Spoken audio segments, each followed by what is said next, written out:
Hello students, કેમ છો? Welcome to Jatin chemistry channel. ફરીથી આપનું સ્વાગત છે. આની અંદર ધોરણ 12નું દ્રાવણો બીજા નંબરનું ચેપ્ટર આપણે ભણી રહ્યા છીએ. આ છે સેશન નંબર 8.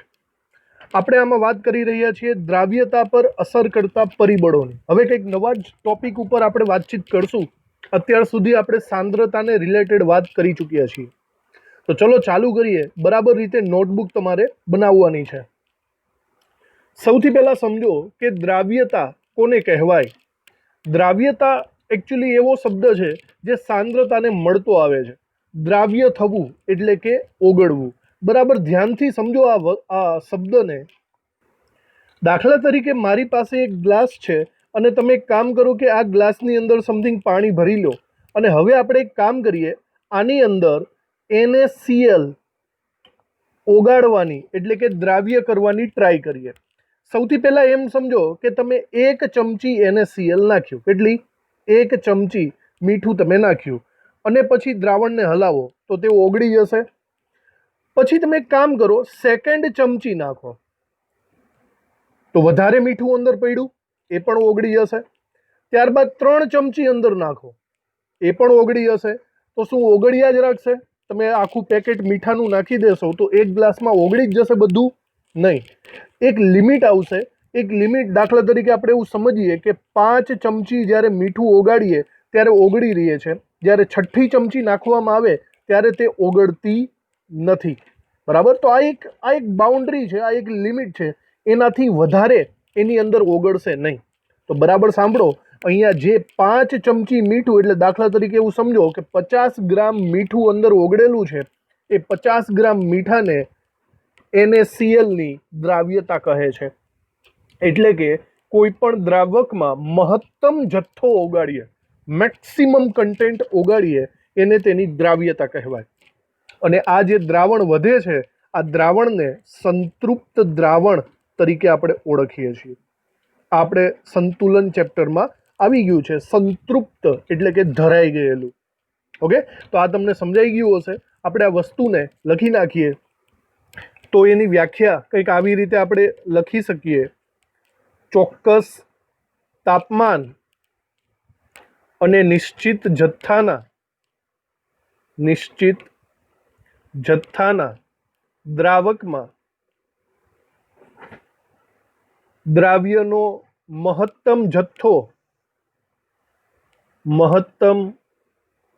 જથ્થો ઓગળી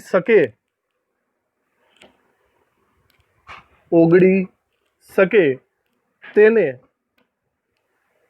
દ્રાવ્યતા કહે છે. મહત્તમ જથ્થો તમારે ઓગાળવાનો છે, તેને તે પદાર્થની દ્રાવ્યતા તરીકે આપણે ઓળખશું. હવે આપણે આ દ્રાવ્યતા પર અસર કરતા પરિબળો જોવાના છે અને એના અસર કરતા પરિબળો 3 છે. તો આપણે આવું કંઈક લખી નાખીએ, દ્રાવ્યતા અસર કરતા પરિબળો.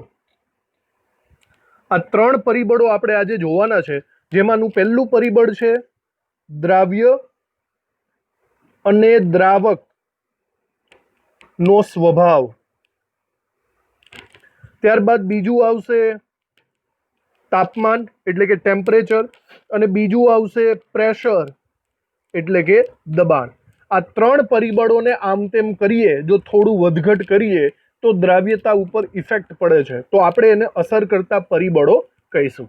ઓકે, તો સૌથી પહેલા આપણે ચાલુ કરવાનો છે નંબર 1, દ્રાવ્ય અને દ્રાવકનો સ્વભાવ. બરાબર? આ ટોપિકની અંદર આપણે 2 બાબત વિશે વાત કરવાની રહેશે.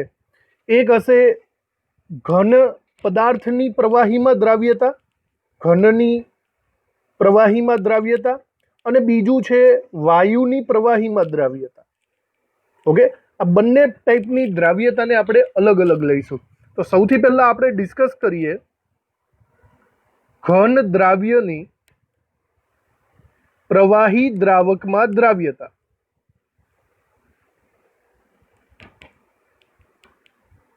ઓકે, તો સપોઝ વિચારો તમે કોઈ પ્રવાહી પદાર્થ લ્યો છો અને એની અંદર કોઈ ઘન પદાર્થ તમે નાખો છો.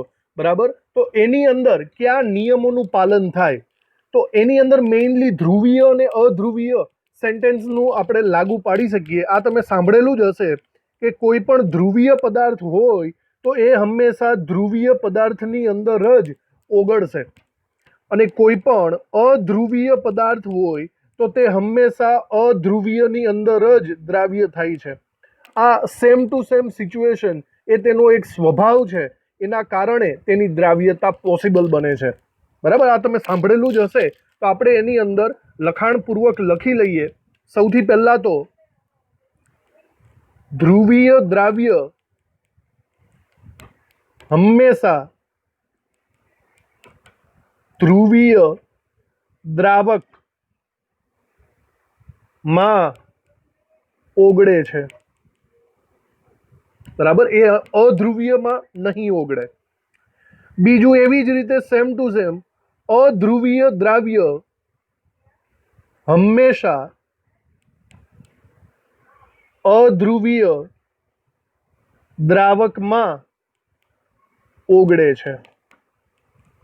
ઓકે, આપણે આના અમુક એક્ઝામ્પલ પણ લખી નાખીએ. દાખલા તરીકે એક તમે એમ કહી શકો NaCl. બરાબર, આ NaCl લઈ લો, અથવા તો તમે ખાંડ, ગ્લુકોઝ કે સુક્રોઝ લઈ લો. આ બધા ધ્રુવીય છે, અને જો ધ્રુવીય હોય તો તે H2O એટલે કે પાણી પણ ધ્રુવીય છે, એમાં ઓગળશે. બરાબર, તો એ બધા પાણીમાં ઓગળી શકે. પણ વિચારો, તમે બેન્ઝીન લઈ લેશો, બેન્ઝીન અધ્રુવીય છે. બરાબર, અહીં ચોખવટ કરી દઈએ, ધ્રુવીય છે. દાખલા તરીકે આપણે બેન્ઝીન લઈ લઈએ, અથવા તો નેપ્થેલિન અથવા એન્થ્રેસિન. બરાબર, આ બધા કેવા છે? અધ્રુવીય. એમાં પ્લસ માઇનસ હોતું નથી. જો તમે એને પાણીમાં ઓગાળવા જશો તો એ પાણીમાં નહીં ઓગળે. બરાબર, કેમ? કારણ કે પાણી કેવું છે? પાણી ધ્રુવીય છે. તો અધ્રુવીય ક્યારેય ધ્રુવીયમાં ઓગળતું નથી. આ બહુ સિમ્પલ વસ્તુ છે. કદાચ તમારે આ બેન્ઝીન, નેપ્થેલિન ને બીજા કેમાં ઓગાળવા હોય તો તમારે અધ્રુવીય લેવું પડશે. બરાબર, તો આ નોલેજ તમને ખબર હોવી જોઈએ. આનો મતલબ પારસ્પરિક આંતરક્રિયા ઉપર ડિપેન્ડ કરે છે. એક વાક્ય લખી નાખીએ: દ્રાવ્ય અને દ્રાવકની આંતર આણ્વીય પારસ્પરિક ક્રિયાઓ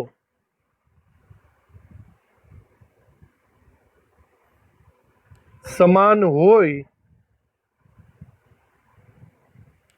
ત્યારે જ દ્રાવ્ય ઓગળશે. આંતરક્રિયા સમાન હોય એનો મતલબ ધ્રુવીય ધ્રુવીયમાં અને અધ્રુવીય અધ્રુવીયમાં ઓગળશે. બરાબર, તો આ ટોપિકને લગતું એટલું જ. અને ટેક્સ્ટ બુકમાં હજી એક આપેલું છે સંતૃપ્ત દ્રાવણની વ્યાખ્યા. મેં તમને હમણાં જ સમજાવી હતી. આપણે હાલ પૂરતી સંતૃપ્ત દ્રાવણની વ્યાખ્યા પણ લખી નાખીએ. સંતૃપ્ત દ્રાવણ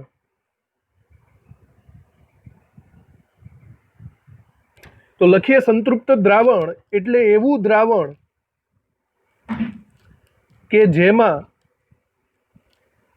આપેલા તાપમાને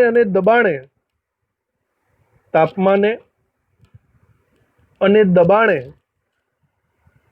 મહત્તમ દ્રાવ્યને ઓગાળેલો હોય. એનાથી વધારે દ્રાવ્યને ઓગાળી શકાતો નથી. તો એવા દ્રાવણને આપણે સંતૃપ્ત દ્રાવણ તરીકે ઓળખીએ છીએ. તો આ વાત આપણે કરી લીધી ઘન પદાર્થની અંદર પ્રવાહીમાં દ્રાવ્યતાની. હવે આપણે સેકન્ડલી વાત કરીએ વાયુની પ્રવાહીમાં દ્રાવ્યતા. વાયુની પ્રવાહીમાં દ્રાવ્યતા. બરાબર, ચલો આની ડિસ્કસ કરીએ. હવે વિચારો, કોઈ પ્રવાહીની અંદર તમારે વાયુ ઓગાળવો છે, જેમ કે સોડા વોટર તમે ધ્યાનમાં લઈ શકો. બરાબર, સોડામાં એવું હોય કે પાણીની અંદર કાર્બન ડાયોક્સાઇડ ઓગળેલો હોય. તો એમાં પણ અમુક સ્વભાવ હોવો જરૂરી છે. અમુક વાયુઓ છે ને એ પાણીમાં વધારે સરળતાથી ઓગળી જતા હોય, જ્યારે અમુક વાયુઓ સરળતાથી ઓગળતા નથી. આ એનો સ્વભાવ છે. આપણે અમુક લખાણ લખી લઈએ. અમુક વાયુઓ જે સરળતાથી ઓગળે છે એવા વાયુઓ છે HCl, H2S, એમોનિયા. આવા બધા વાયુઓ પાણીમાં વધુ દ્રાવ્ય થાય છે, પાણીમાં વધુ દ્રાવ્ય છે, બરાબર. એના બદલામાં જો તમે ઇથેનોલમાં એને દ્રાવ્ય કરવા જશો તો ઇથેનોલમાં આ ઓછા દ્રાવ્ય થશે. ફરીથી પારસ્પરિક આંતરાણવીય પ્રક્રિયાઓ તમે સમજી લ્યો તો એનો સ્વભાવ છે પાણીમાં વધુ ઓગળશે, બાકી ઇથેનોલમાં ઓછા ઓગળશે. સિમિલર તમે બીજા અમુક વાયુઓ લઈ લો, દાખલા તરીકે કાયમી વાયુઓ જે ઓરિજિનલ વાયુઓ છે, હાઇડ્રોજન વાયુ, ઓક્સિજન વાયુ, નાઇટ્રોજન વાયુ, કાર્બન ડાયોક્સાઇડ વાયુ, બરાબર. આવા બધા વાયુઓ જે છે ને તે પાણીમાં ઓછા દ્રાવ્ય છે, પાણીમાં ઓછા દ્રાવ્ય છે સિમ્પલી, બરાબર.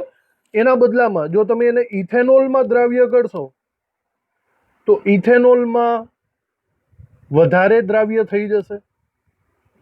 સમજી ગયા? આવી રીતે આ એનો સ્વભાવ છે આંતરાણવીય પ્રકાર ઉપર. તો આપણે અહીંયા નીચે લખી નાખીએ, માટે દ્રાવ્યતા વાયુઓના સ્વભાવ પર આધારિત છે, વાયુઓના સ્વભાવ પર આધારિત છે. તો આ પહેલું દ્રાવ્ય અને દ્રાવકના સ્વભાવની વાત આપણે પૂરી કરી. હવે આપણે સેકન્ડ બીજું પરિબળ લઈ લઈએ, તાપમાન. વિચારો તાપમાન અને દ્રાવ્યતાને કેવી રીતે સંબંધ હશે, બરાબર. તો આપણે અહીંયા શાંતિથી પહેલા વિચારીએ. અહીંયા પણ આપણે એકચ્યુઅલી બે પ્રકાર પાડશું, બરાબર. બે પ્રકાર, ઘનનું પ્રવાહીમાં દ્રાવ્યતા, ઘનની પ્રવાહીમાં દ્રાવ્યતા અને વાયુની પ્રવાહીમાં દ્રાવ્યતા. આ બંનેનું ડિસ્કશન આપણે અલગ અલગ રીતે કરશું. સૌથી પહેલા ઘનની પ્રવાહીમાં દ્રાવ્યતાની વાત કરી લઈએ. પ્રવાહીમાં દ્રાવ્યતાની વાત. તો ફરીથી તમે વિચારો, એક ગ્લાસમાં તમે કોઈ પદાર્થ, ઘન પદાર્થ લઈ લો, સોડિયમ ક્લોરાઇડ લઈ લો કે ખાંડ લઈ લો, અને પછી એને ગરમ કરો તો દ્રાવ્યતા વધશે કે ઘટશે? નોર્મલી તો આપણું વિચારવું એવું છે કે વધશે, પણ આ એટલું ઇઝી નથી, કારણ કે આખો ટોપિક સંતુલન ઉપર ચાલ્યો જાય છે. સંતુલન જે આપણે ટોપિકને બહુ સારી રીતે ભણેલા છીએ, બરાબર. અહીંયા ગતિશીલ સંતુલનની વાત થઈ જશે, અને ગતિશીલ સંતુલનની વાત થાય તો આપણે અહીંયા બે પ્રકાર પાડવા પડશે.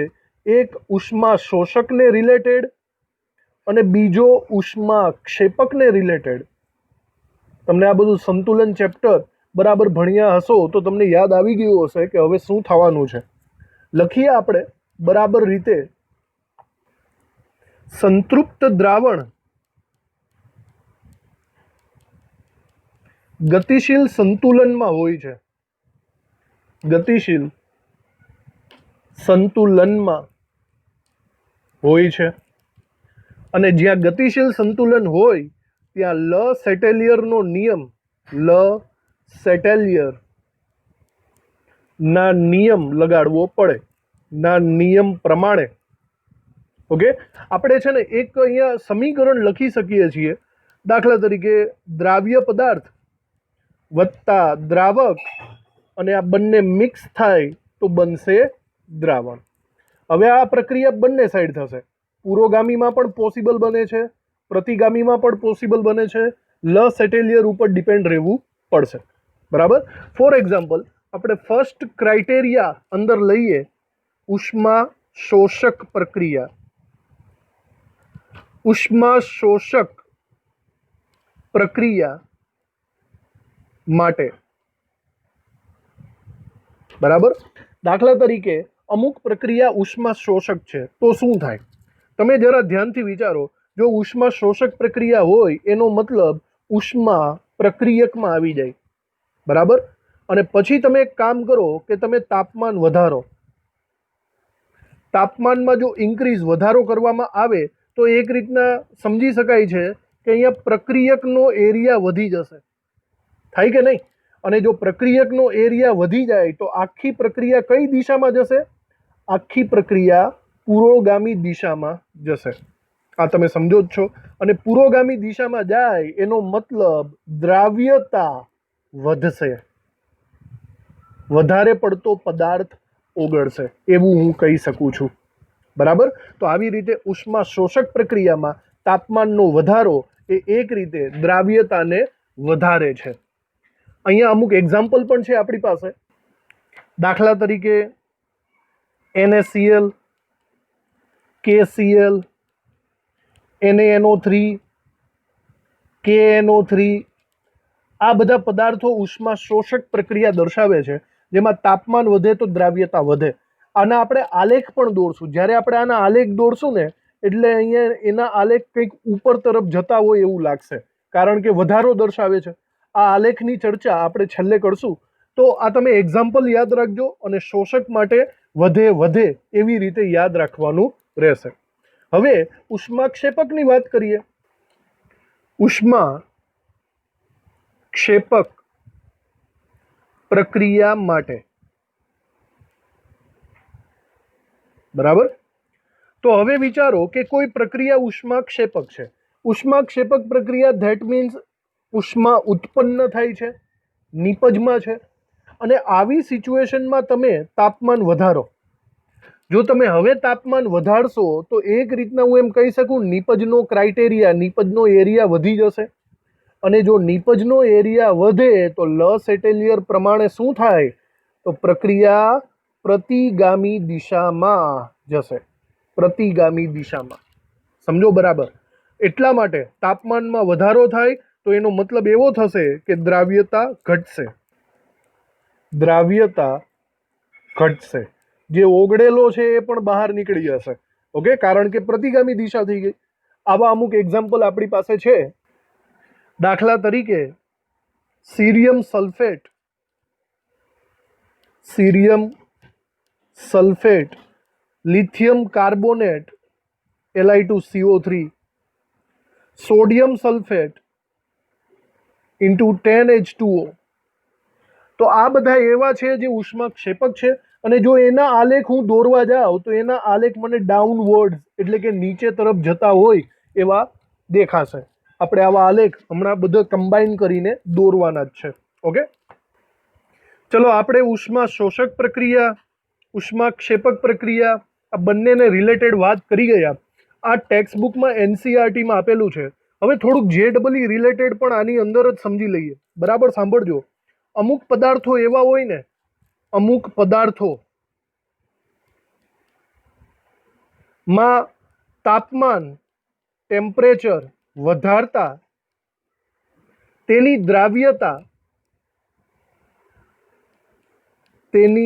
દ્રાવ્યતા સતત એટલે કે કન્ટિન્યુ વધતી કે ઘટતી નથી. અહીંયા આપણે વાત શું કરી કે NaClમાં જો તાપમાન વધારો તો કન્ટિન્યુ એની દ્રાવ્યતા વધે. સીરિયમ સલ્ફેટમાં દ્રાવ્યતા વધારો તો કન્ટિન્યુ દ્રાવ્યતા ઘટે. પણ અમુક પદાર્થોમાં આવું પોસિબલ નથી બનતું. દાખલા તરીકે હું તમને અમુક લોકોના એક્ઝામ્પલ આપું છું. દાખલા તરીકે એક પદાર્થ છે Na2SO4 ઇન્ટુ 10H2O, બરાબર. આ Na2SO4 ઇન્ટુ 10H2O એક એવો પદાર્થ છે જેની અંદર તમે ટેમ્પરેચર અમુક તાપમાન સુધી વધારો, 32.4 ડિગ્રી સુધી જો વધારશો, ઇન્ક્રીઝ કરશો તો તેની દ્રાવ્યતા વધતી જ જશે, વધતી જ જશે. બરાબર. પણ જેવું તમે તાપમાન 32.4 ડિગ્રી સેલ્સિયસ કરતાં વધારે વધારી દીધું, એટલે કે 32.4 ડિગ્રી સેલ્સિયસ કરતાં તાપમાન વધારે પડતું ઇન્ક્રીઝ કરી દીધું તો ત્યારબાદ એની દ્રાવ્યતા ઘટતી જાય છે. તો અહીંયા એવું વાત હું કરી શકું છું, કન્ટિન્યુટી જળવાતી નથી. 32.4 ડિગ્રી સેલ્સિયસ સુધી વધતી જાય અને પછી વધારો તો દ્રાવ્યતા ઘટતી જાય. આની અંદર ઉષ્મા શોષક, ઉષ્માક્ષેપક બંનેનો સમાવેશ થઈ જાય છે. એનું એક કારણ એ છે કે આની અંદર જે પાણીના અણુઓ આવેલા છે ને એ નીકળી જાય છે. ઓકે, અને એને રિલેટેડ જે તાપમાન છે, આ તાપમાન આવ્યું ને 32.4 ડિગ્રી સેલ્સિયસ, એને આપણે નામ આપશું ટ્રાન્ઝિશન ટેમ્પરેચર. ટ્રાન્ઝિશન તાપમાન. ઓકે, તો બહુ સમજવા જેવી વાત છે. જ્યારે આપણે આના આલેખ દોરીએ ત્યારે એને બરાબર રીતે સમજી શકશું. તો અહીંયા બરાબર રીતના પહેલાં નોંધ કરી લઈએ. દાખલા તરીકે Na2SO4 × 10H2O આવી રીતે જ લખી નાખીએ. બરાબર, 32.4 ડિગ્રી સેલ્સિયસ સુધી તાપમાન વધે તો દ્રાવ્યતા વધે, એનાથી વધુ વધે તો દ્રાવ્યતા ઘટે. તો અહીંયા સાઈડમાં પણ આપણે વધારે પેલી વ્યાખ્યા લખીએ. જે ટેમ્પરેચર થી દ્રાવ્યતામાં બદલાવ આવે તેવા ટેમ્પરેચરને, તેવા તાપમાનને ટ્રાન્ઝિશન તાપમાન, ટ્રાન્ઝિશન ટેમ્પરેચર કહે છે. બરાબર, અને Na2SO4 માટે તાપમાન કયું થશે? એ થશે 32.4 ડિગ્રી સેલ્સિયસ. ઓકે, હવે આપણે છે ને મેઇનલી આપણે એના ગ્રાફ દોરીએ. જો ગ્રાફની સમજ વધારે હશે ને તો તમને વધારે આઈડિયા આવશે. ચલો, ગ્રાફમાં વાય અક્ષ લઈ લઈએ, એક એક્સ અક્ષ લઈ લઈએ. બરાબર, એક્સ અક્ષ ઉપર આપણે ટેમ્પરેચર રાખી દઈએ, તાપમાન, અને વાય અક્ષ ઉપર આપણે દ્રાવ્યતા રાખી દઈએ. ઓકે, સિમ્પલ વાત છે. જો સમપ્રમાણ હશે તો આલેખ ઉપરની સાઈડ જશે, વ્યસ્ત પ્રમાણ હશે તો આલેખ નીચેની સાઈડ જશે, અને અચળ હશે તો સીધે સીધો જશે. ઓકે, આવી આપણે સિસ્ટમ વાપરીએ. હવે જુઓ, આપણે આલેખ દોરીએ. જુઓ, આલેખની અંદર સૌથી પહેલા આવો આલેખ આપણે દોરીએ. જો આ ટાઈપનો આલેખ તમને દેખાય છે કે ઉપર તરફ જાય છે, આ આલેખ એકચ્યુઅલી NaNO3 નો મને મળે છે. NaNO3 નો આલેખ અહીંયા ઉપર તરફ જાય છે, એટલે કે તાપમાન વધે તો દ્રાવ્યતા વધે, શોષક પ્રક્રિયા. બીજો તમે KNO3 પોટેશિયમ નાઇટ્રેટનો આલેખ દોરો તો તમને કંઈક આવો દેખાય છે. તો અહીંયા બી સ્પષ્ટ છે, એ પણ ઉપર તરફ જાય છે, KNO3 નો આલેખ. આ બંનેમાં તાપમાન વધે તો દ્રાવ્યતા વધે. આ સિવાય આપણી પાસે NaCl અને KCl ના આલેખ પણ છે. જુઓ, આ લીટી થોડીક એવી ઉપર સાઈડ જાય છે, જે KCl નો આલેખ દર્શાવે છે, અને બીજો એક આલેખ છે NaCl નો, એ પણ સ્લાઇટલી થોડોક એવો ઉપરની સાઈડ છે.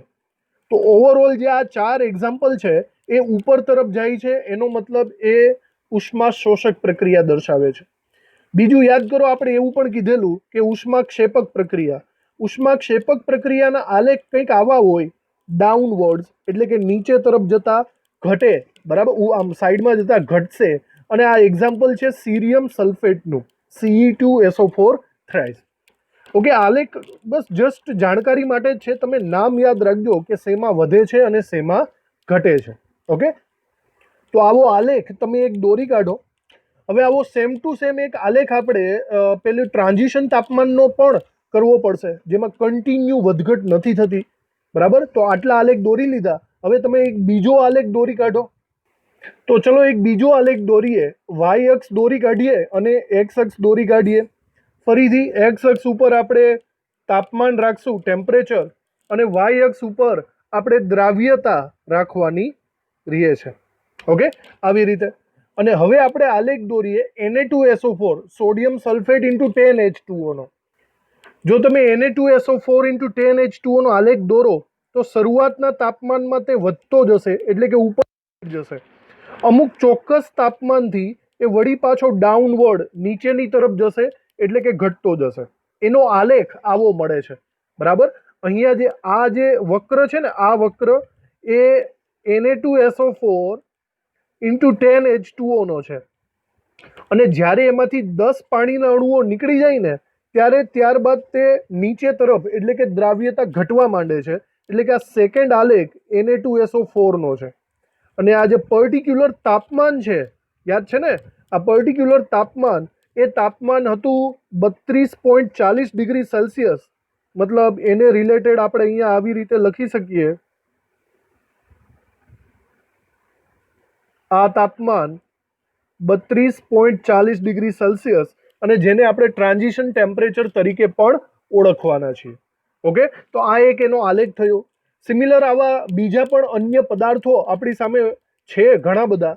બીજો એક પદાર્થ છે કેલ્શિયમ ક્લોરાઇડ × 6H2O. જો તમે કેલ્શિયમ ક્લોરાઇડ × 6H2O નો આલેખ દોરો તો શરૂઆતમાં તે આવો દેખાય છે.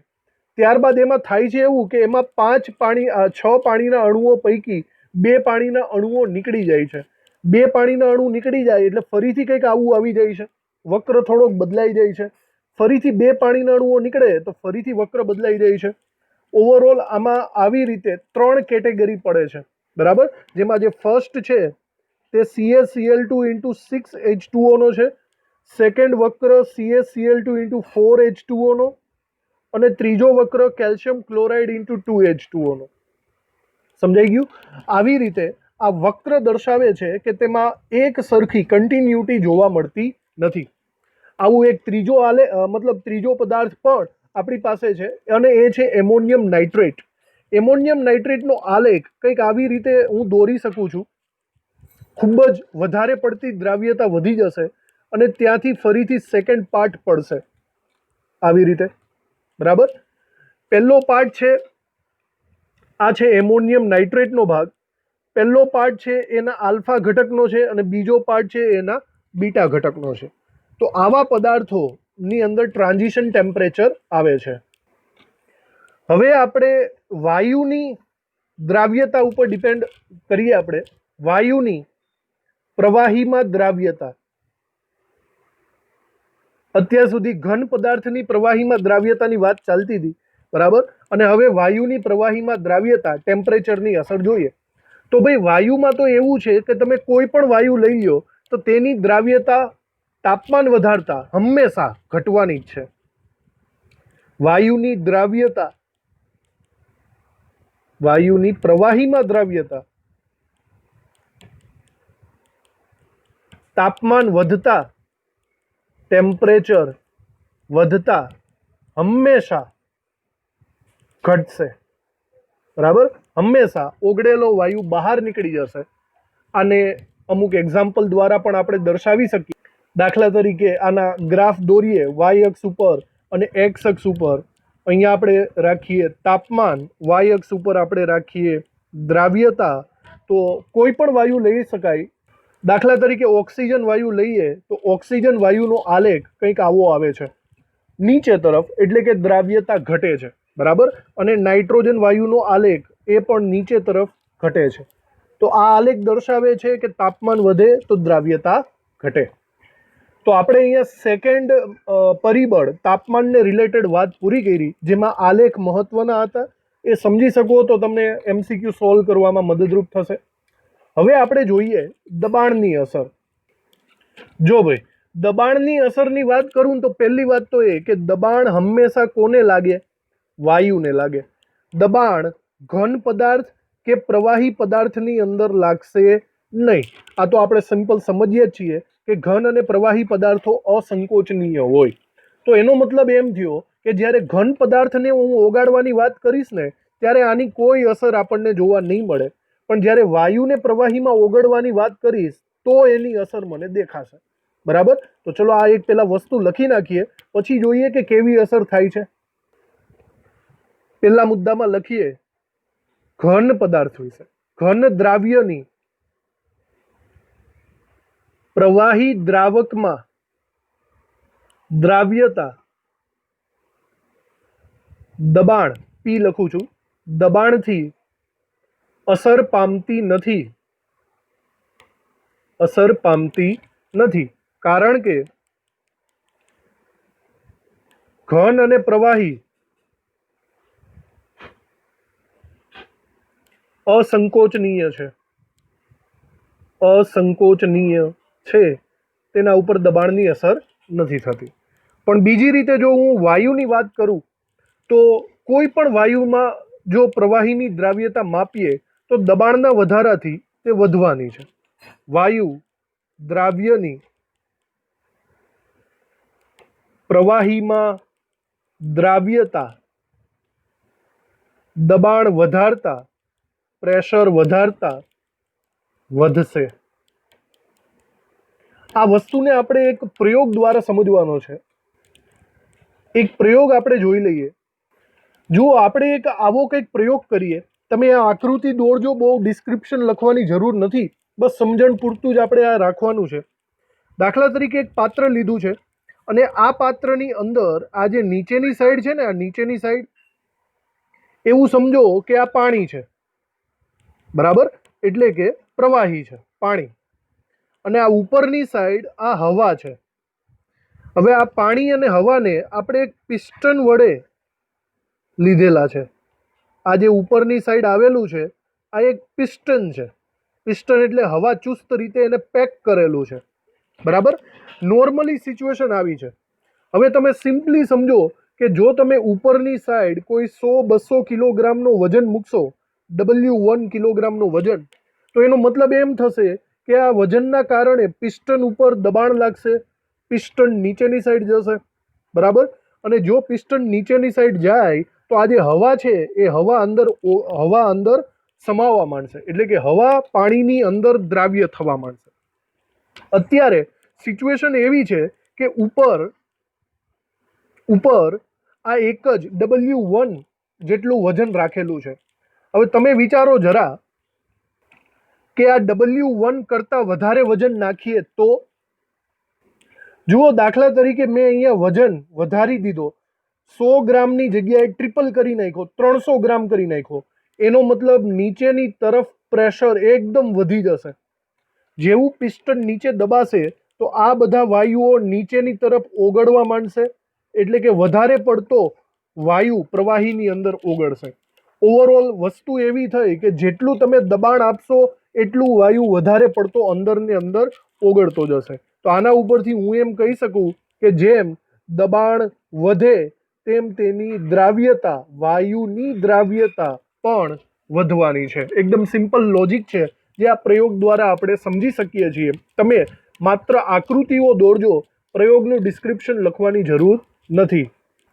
તો ચલો આજનું કામ, આજનો સેશન અહીંયા કમ્પ્લીટ કરીએ છીએ. સાંદ્રતાના ઉપર કોઈ પણ અસર આપણે શીખી ગયા. આ નોટ બરાબર રીતે બનાવજો, અને હવે નેક્સ્ટ લેક્ચરની અંદર આપણે ઘણા બધા નિયમો ભણશું. સૌથી પહેલાં ચાલુ કરશું હેનરીના નિયમથી, ત્યારબાદ રાઉલ્ટના 2 અલગ અલગ નિયમો આવશે. તો આ લેક્ચર ભરવા માટે થેન્ક યુ. મળીએ હવે નેક્સ્ટ સેશનની અંદર.